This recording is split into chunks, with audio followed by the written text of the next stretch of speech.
Shalom teman-teman semuanya. Jadi micro teaching saya kali ini saya akan membacakan diagnosanya. Di ranah kognitif dikatakan bahwa siswa belum mampu membedakan sikap taat dan setia. Kemudian beberapa siswa mampu menunjukkan sikap bertanggung jawab, santun dan peduli kepada sesama. Di ranah afektifnya, beberapa siswa lebih suka mengutarakan pendapatnya sendiri dibandingkan berkelompok. Kemudian psikomotornya, siswa aktif mendengarkan guru berbicara dan merespon apa yang guru katakan. Nah, di tujuan pembelajarannya nanti dalam proses pembelajaran saya akan mengutarakan tujuan pembelajaran. Kemudian apabila beberapa suara yang tidak kedengaran, kami mohon maaf karena tempatnya kurang memadai sebenarnya. Oke, kita mulai aja ya. Oke, selamat pagi semuanya. Pagi. Kurang semangat. Selamat pagi semuanya. Pagi, Miss. Apa kabarnya semuanya nih? Sehat. Ada yang sakit? Tidak, Miss. Gak ada yang sakit. Ada yang sakit? Tidak, Miss. Ada yang nggak hadir teman-temannya di sini sekarang? Ada. Siapa? Siapa? Arta. Kenapa Arta, Kesia? Banyak saudara yang di rumah. Oh, jadi dia nggak bisa datang ya? Oke. Nah, sekarang kita akan memulai pembelajaran kita. Tapi sebelum kita memulai pembelajaran kita kali ini, Miss mau ajak semua anak-anak untuk bernyanyi. Bangkit berdiri semuanya, ayo. Kita mau nyanyi kasih, sukacita, damai, sejahtera. Oke? Masih ingat kan?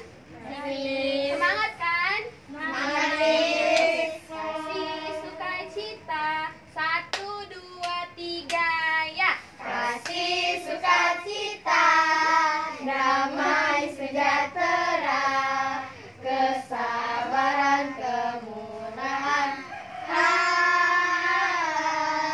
kebaikan, kesetiaan, kelemah lembutan, dan penguasa diri. Inilah buah Roh Kudus, Kurang kuat.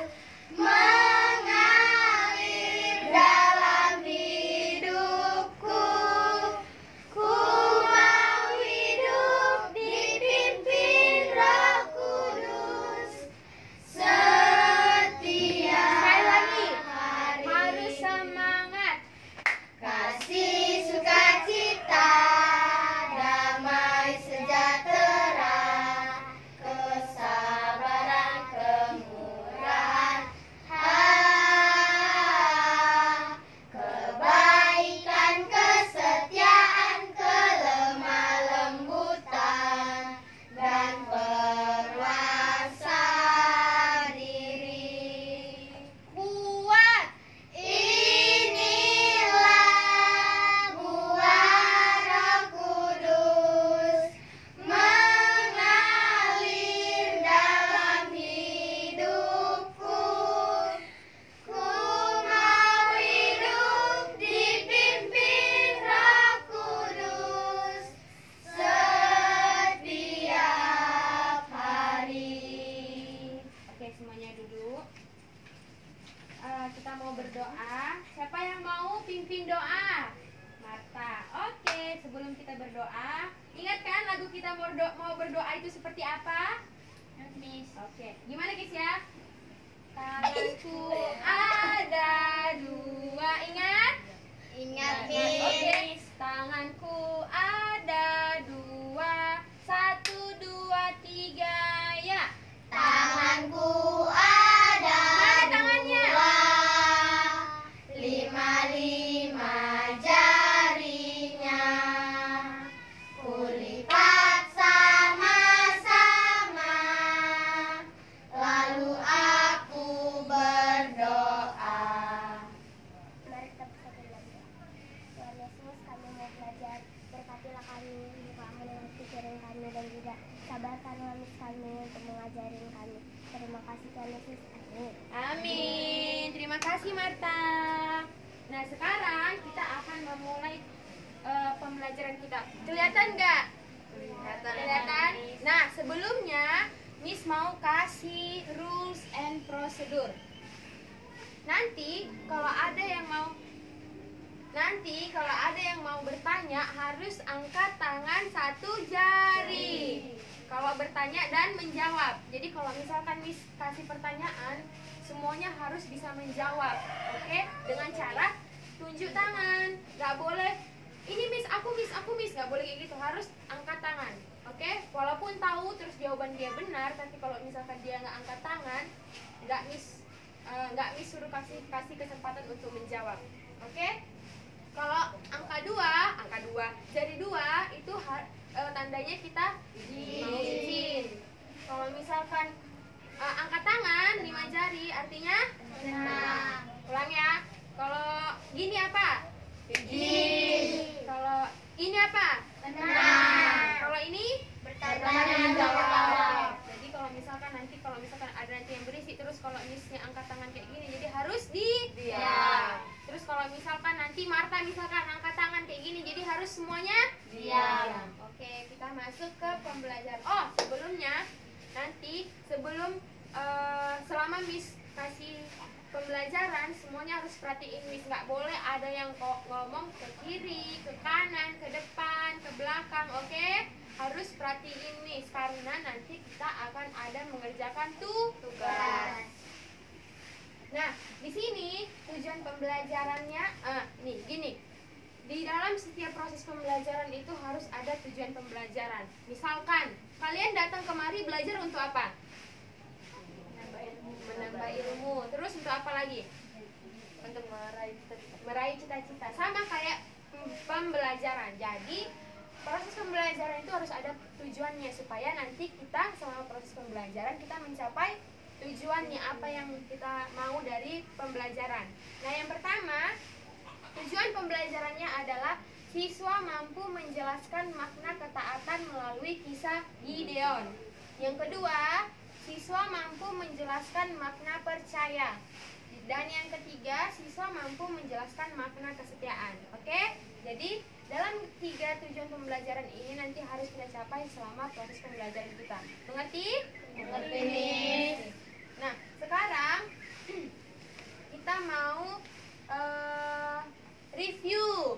Kita mau ulang proses pembelajaran kita minggu lalu. Siapa yang masih ingat? Yolanda. Tuhan Yesus menyembuhkan orang buta. Oke, one clap buat Yolanda.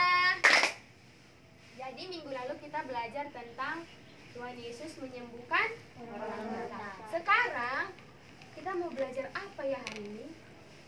Ini gambar muka siapa ini yang kayak gini kalau misalkan berpikir? Ada nggak yang kayak gini? Enggak. Kira-kira kita mau belajar apa ya hari ini? Ada yang tahu nggak? Nggak ada yang tahu. Berarti semuanya tadi malam sebelum sekolah nggak baca buku? Iya. Nah, sekarang kita mau belajar tentang Gideon. Ada yang udah pernah dengar nama Gideon? Belum pernah? Di sekolah minggu nggak diajari sama gurunya? Udah pernah? Udah pernah? Oh, kamu belum. Ada nggak nama temannya namanya Gideon? Ada. Gideon temannya yang namanya Gideon itu baik nggak? Enggak baik. Nah, di sini sekarang kita mau belajar tentang tokoh Alkitab namanya Gideon. Nah, semuanya Miss mau minta kalian untuk mendengarkan apa yang Miss jelaskan tentang Gideon. Oke? Nah, di sini sebelumnya tema kita itu adalah ketaatan Gideon kepada Allah. Nah, si Gideon ini merupakan salah satu tokoh Alkitab yang sangat taat kepada Allah. Dalam Hakim-Hakim 6 ayat 25 sampai 40 di situ ada cerita tentang Gideon. Nanti sampai rumah buka Alkitab, baca Alkitabnya di Hakim-Hakim 4 ayat 25 sampai 40. Oke? Nanti di rumah dibaca Alkitab, nanti baca lagi bagaimana kisah Gideon dalam Alkitab. Di sini Miss akan cerita sedikit tentang Gideon. Nah, di sini katanya pada suatu hari ada seorang Israel yang sedang mengambil gandum. Namanya Gideon. Nah, Gideon ini adalah salah satu bangsa keturunan dari bangsa Israel. Dia sedang mengambil gandum untuk ia makan bersama keluarganya. Nah, kemudian dikatakan tiba-tiba datanglah malaikat Tuhan. Datang nih, ketika Gideon lagi sibuk untuk mengumpulkan gandum, tiba-tiba datang malaikat Tuhan. Cut, datang dia. Hai Gideon, pahlawan berani, selamatkanlah bangsamu. Katanya seperti itu. Hah? Terus si Gideonnya kaget. Kenapa kau suruh malaikat? Mengapa engkau menyuruh aku untuk menyelamatkan bangsa-bangsaku? Kan aku masih muda. Aku belum layak untuk menyelamatkan bangsa-bangsaku. Mengapa engkau memberikan kepercayaan kepadaku untuk menyelamatkan bangsa-bangsaku? Dibilang kayak gitu sama Gideon. Terus, nah, malaikat itu bilang kepada Gideon, walaupun usiamu masih muda, Tuhan akan menyertai engkau Gideon. Walaupun engkau masih muda, engkau merasa bahwa dirimu enggak layak untuk memimpin bangsa-bangsa, Tuhan akan menyertai engkau. Nah, setelah itu dikatakan lagi, Tuhan memberikan, si Gideon kan nggak percaya nih. Nah, Tuhan Yesus memberikan tanda-tanda kepada Gideon kalau Tuhan Yesus akan memberkati dia selama dia memimpin bangsanya. Nah, Tuhan memberikan 3 tanda kepada Gideon. Tanda yang pertama, Tuhan memberikan ketika Gideon membawa daging dan roti. Tanda pertama, ketika Gideon membawa daging dan roti. Nah, diapain ya kira-kira daging dan rotinya ini? Nah, ketika si Gideon itu telah membawa daging dan roti, tiba-tiba daging dan rotinya itu terbakar, padahal nggak ada api. Si Gideon nggak ngidupin api, nggak ada mancis, nggak ada korek, tapi tiba-tiba terbakar rotinya sama dagingnya. Nah, Tuhan, api yang tadi datang itu berasal dari Tuhan. Nah, dan ketika tiba-tiba daging dan roti itu terbakar, Tuhan menerima persembahan Gideon. Itu yang dipersembahkan Gideon kepada Tuhan.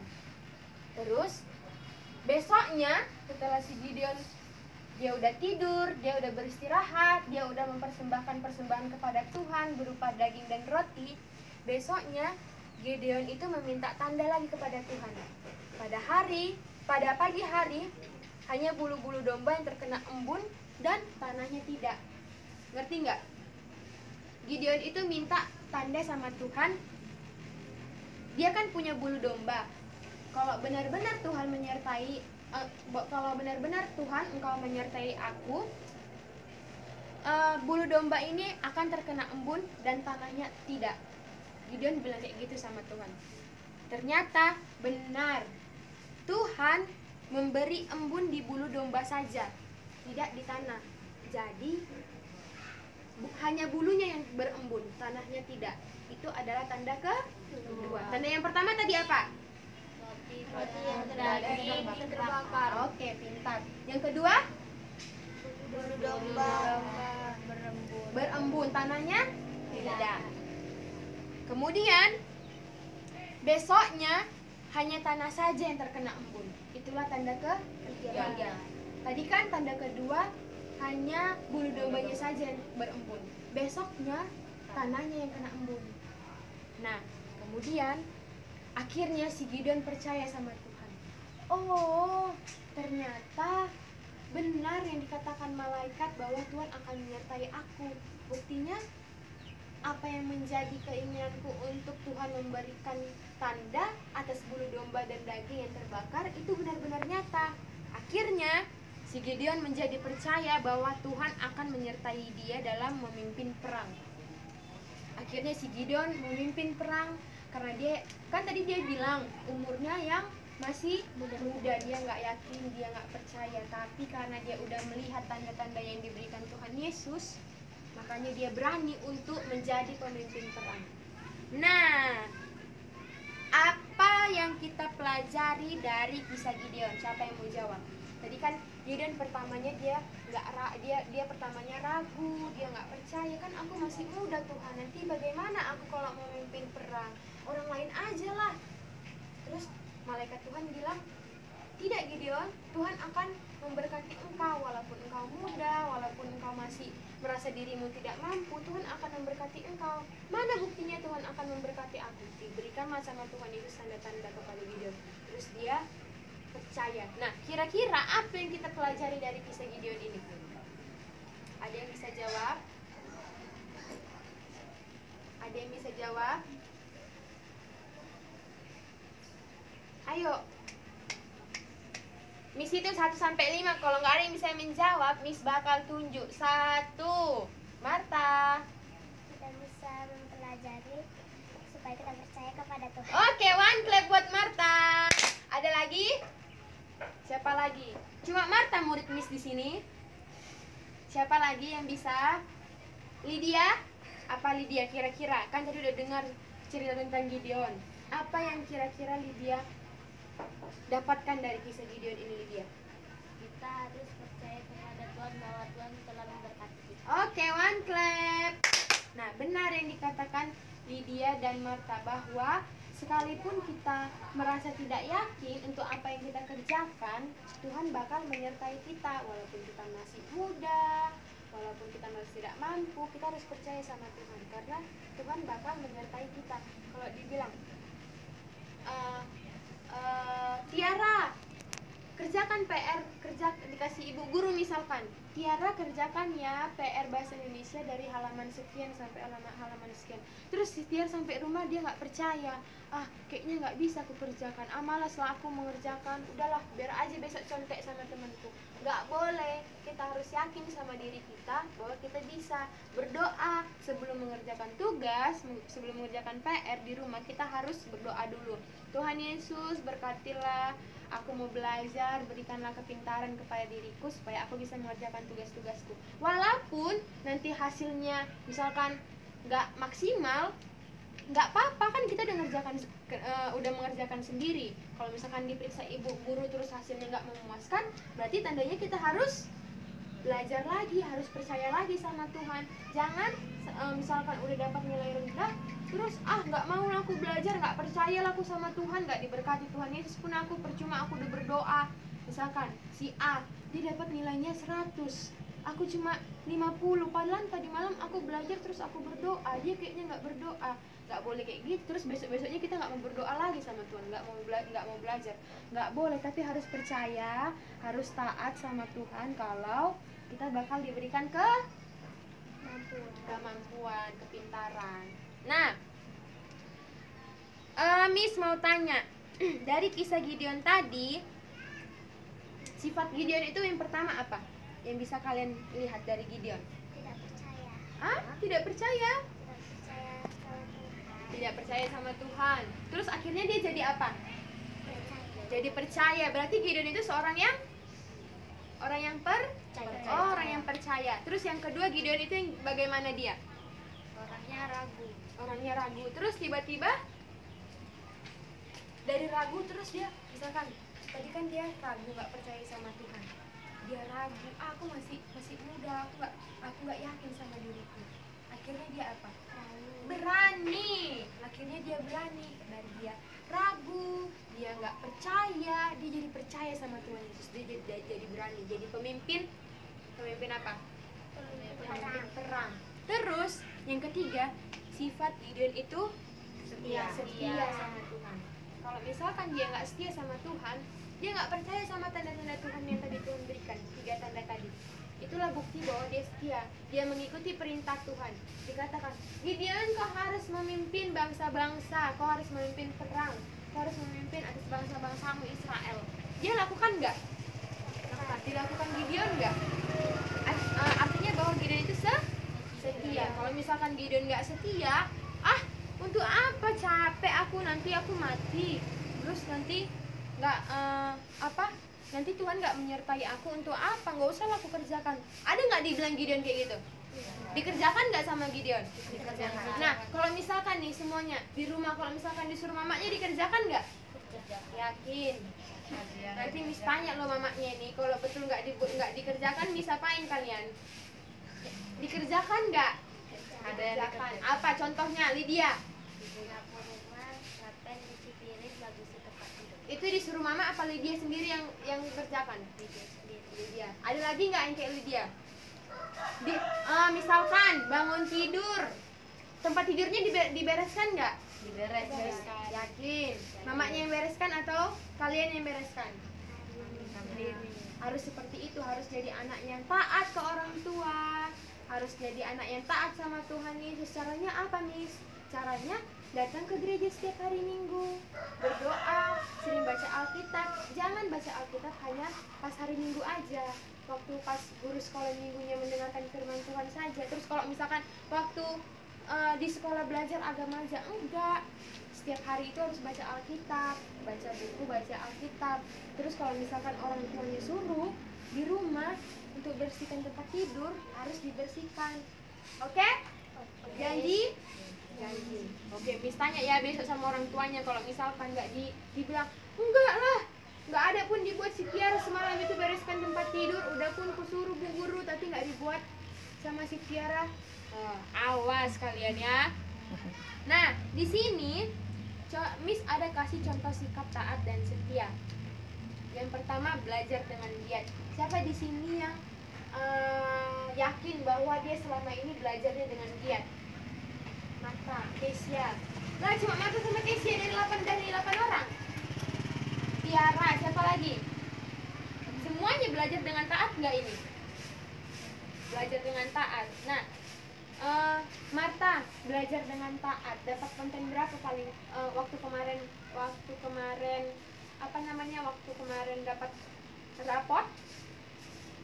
Marta juara berapa? 11. Nah, itu Marta aja udah rajin belajar, udah giat belajar, dapat ranking 11. Gimana sama anak-anak kalian ini yang nggak taat belajar? Dapat ranking berapa?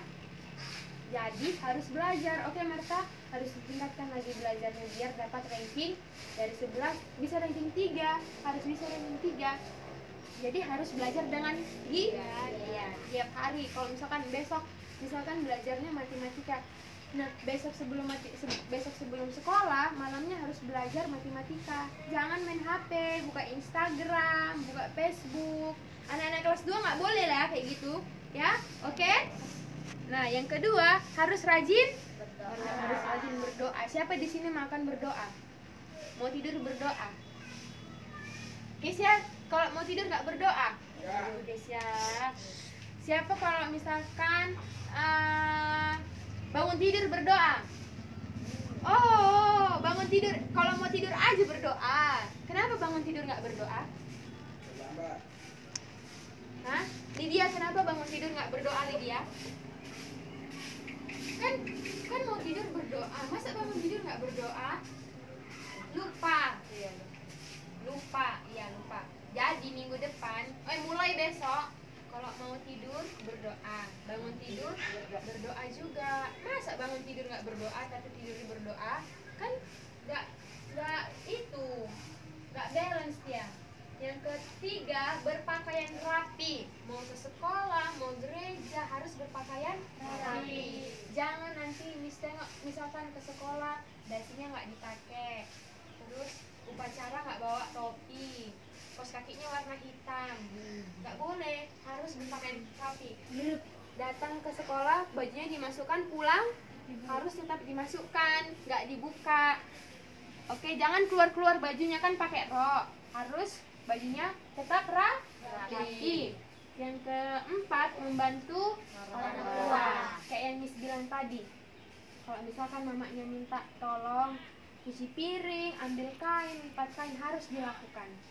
Jangan nggak dilakukan. Sama kayak Gideon tadi, dia pertama nggak yakin, nggak percaya, tapi dia akhirnya percaya sama Tuhan. Akhirnya setiap apa yang Tuhan katakan dilakukan oleh Gideon. Sama, semuanya harus seperti Gideon. Nggak boleh sikit-sikit, nggak mau lah Miss, capek, aku kan baru pulang sekolah. Nanti mamanya bilang, Lydia ambil dulu kain, udah jam 12 ini. Capek aku mak, baru pulang sekolah. Nggak boleh kayak gitu, harus dikerjakan semua apa yang dikatakan orang tua. Oke? Nah, sekarang Miss akan kasih tugas kelompok. Oke, ini kan kita ada 8 orang. Jadi satu kelompok ada 2 orang. Ngerti? Nah, di sini kan ada 2 orang. Misalkan siapa namamu, Dek?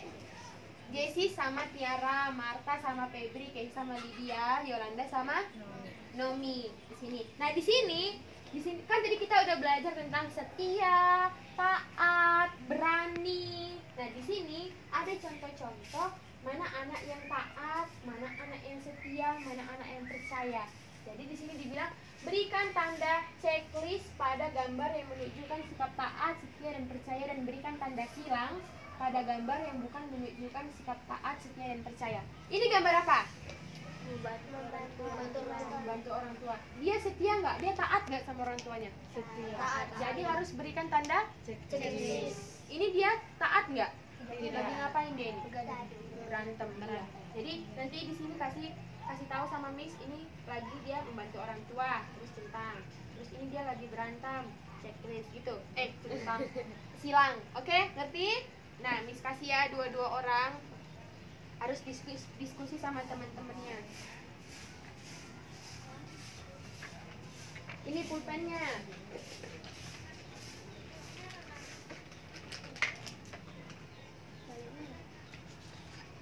Miss kasih waktunya 5 menit. Oke, 5 menit ya. Ayo. Lihat gambarnya. Ini dia lagi ngapain? Dia setia taat nggak sama orang tuanya? Nah, berarti kalau misalkan dia katanya taat, dikasih tanda apa? Iya. Oke, sini coba lihat dia ngapain itu. Ayo kerjakan, jangan dilihat teman-temannya. Dia baik nggak? Dia taat nggak? Berarti harus ditandai tanda apa? Coba ini lihat lagi, dia ngapain itu.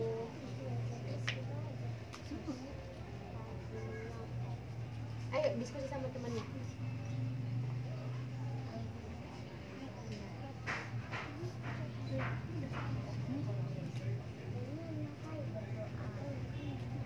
Dikasih tunjuk ya dia lagi ngapain itu. Misalkan dia membantu orang tua, tulis membantu orang tua.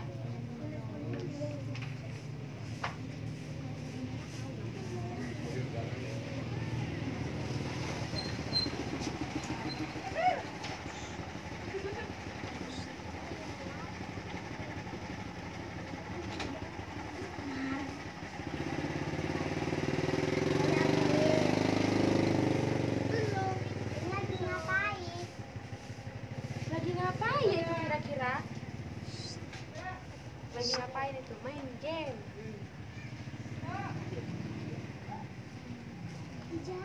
Tulis di sini. Dia lagi ngapain? Oh iya. Berarti tulis membantu orang tua.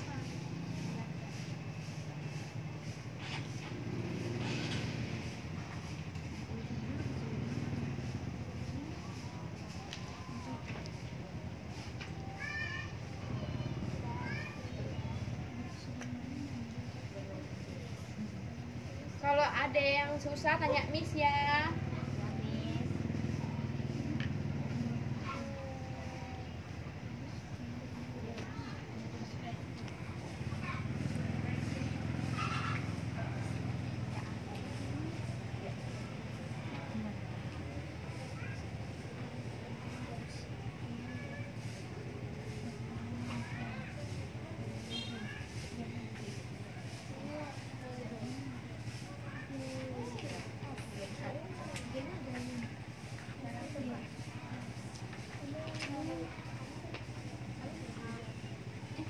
Coba dengan kita. Kalian buat apa? Apa nih?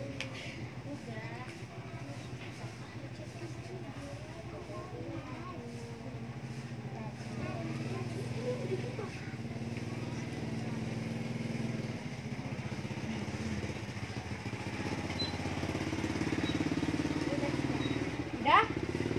Dulu ya, terus teman-temannya yang belum selesai.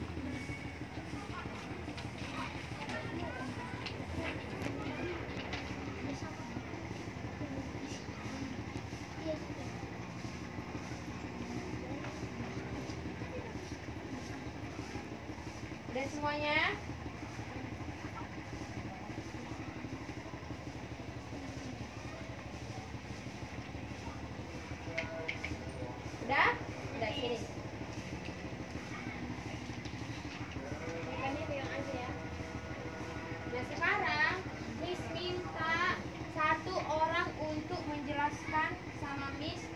gambarnya dia lagi ngapain, terus dia taat atau enggak. Terus misalkan ini berantem, dia taat atau enggak, siapa yang berani? Ada hadiahnya. Wah, tunggu dibilang ada hadiah baru tunjuk tangan. Yang belum pernah ngomong ini Febri. Ayo sini berdiri. Kasih tahu sama teman-temannya ini gambarnya apa, terus dia taat enggak, dia setia enggak, harus yang kuat ya. Ayo Febri. Enggak apa-apa. Tahu ini gambarnya apa? Coba bis tegak.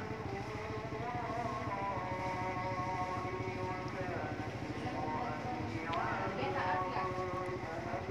Ini lagi ngapain? Dia taat enggak?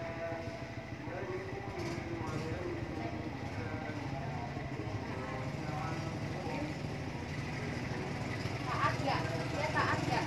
Enggak taat ya? Ini dia lagi ngapain? Dia taat enggak? Ini? Dia taat? One clap. Nanti ya hadiahnya ya. Nah sekarang kan ini udah tahu membedakan mana anak yang setia, mana anak yang tidak setia. Jadi udah ada contohnya. Berantem itu setia atau enggak? Taat enggak? Enggak, tidak. Jadi kalau misalkan di rumah berantem sama kakak atau adiknya, itu bentuk ketaatan enggak? Tidak. Bentuk kesetiaan enggak? Tidak. Terus kalau misalkan mencuri uang mamanya di atas kulkas, setia nggak itu? Bentuk taat nggak? Taat. Siapa yang pernah mencuri uang orang tuanya? Nggak pernah, puji Tuhan. Terus kalau main game, bentuk taat nggak? Nggak taat. Kalau misalkan Miss tengok besok di rumah main game di handphone, bentuk ketaatan nggak itu? Berarti misalkan besok Miss ke rumahnya terus ada orang yang main handphone di antara kalian, Miss ambil handphonenya ya. Berani? Berani. Berdoa bentuk ketaatan nggak? Jadi bangun tidur sama mau tidur harus berdoa. Belajar dengan sungguh-sungguh ketaatan. Oke. Sekarang kesimpulannya coba Marta baca nomor 1 apa? Oke, harus menjadi anak yang taat kepada orang tua dan guru. Yang kedua, Kesia baca kuat. Kuat Kesia. Gak nampak. Maju Kesia, maju. Menjadi anak yang setia beribadah kepada Tuhan. Kepada Tuhan, harus beribadah kepada Tuhan. Yang nomor 3, Yolanda. Menjadi anak yang pemberani. Jangan nanti di rumah disuruh mama ini ambilkan dulu air minum untuk mama Yolanda. Takut aku mak. Nggak boleh kayak gitu. Harus berani. Oke? Sama kayak Gideon tadi, dia berani. Yang keempat, Naomi. Apa bacaannya Naomi? Menjadi anak yang bertanggung jawab. Belajar mengerjakan tugas itu adalah bentuk bertanggung jawab sebagai murid. Ya betul. Terakhir, Tiara. Coba baca Tiara. Jadi Anak yang saling mengasihi sama sesama temannya. Mau dia berbeda agama sama kita, harus kita saling mengasihi. Sama adik-adiknya di rumah harus saling mengasihi. Nah, Miss ada tugas di rumah, harus hafal ayat hafalan Efesus 6 ayat 1 sampai 2. Ada lagunya. Hai anak-anak, taatilah orang tuamu di dalam Tuhan, karena haruslah demikian. Efesus 6 ayat 1. Oke, one clap semuanya. Ada lanjutannya, itu kan ayat 1, ayat 2-nya harus dihafal. Minggu depan kalau misalkan kita mau memulai pembelajaran, harus menyebutkan satu-satu ayat hafalan Efesus 6 ayat 1 sampai 2. Oke. Nah, jadi sekian proses pembelajaran kita hari ini. Semoga anak-anak bisa mengambil pembelajaran dengan baik, dikerjakan apa yang menjadi tugasnya, harus jadi seorang anak yang setia, anak yang taat kepada orang tua, kepada guru, kepada kakaknya, kepada adiknya, harus saling mengasihi. Oke? Oke. Nah, sekarang kita mau berdoa. Siapa yang mau pimpin doa? Siapa yang mau pimpin doa? Jangan Marta lagi, tadi kan udah Marta. Miss itu 1 sampai 5, kalau nggak ada yang tunjuk tangan, Miss tunjuk. 1, 2, 3. Ih, nggak ada ini. Nggak pulang-pulang kita sampai besok. 4, 4.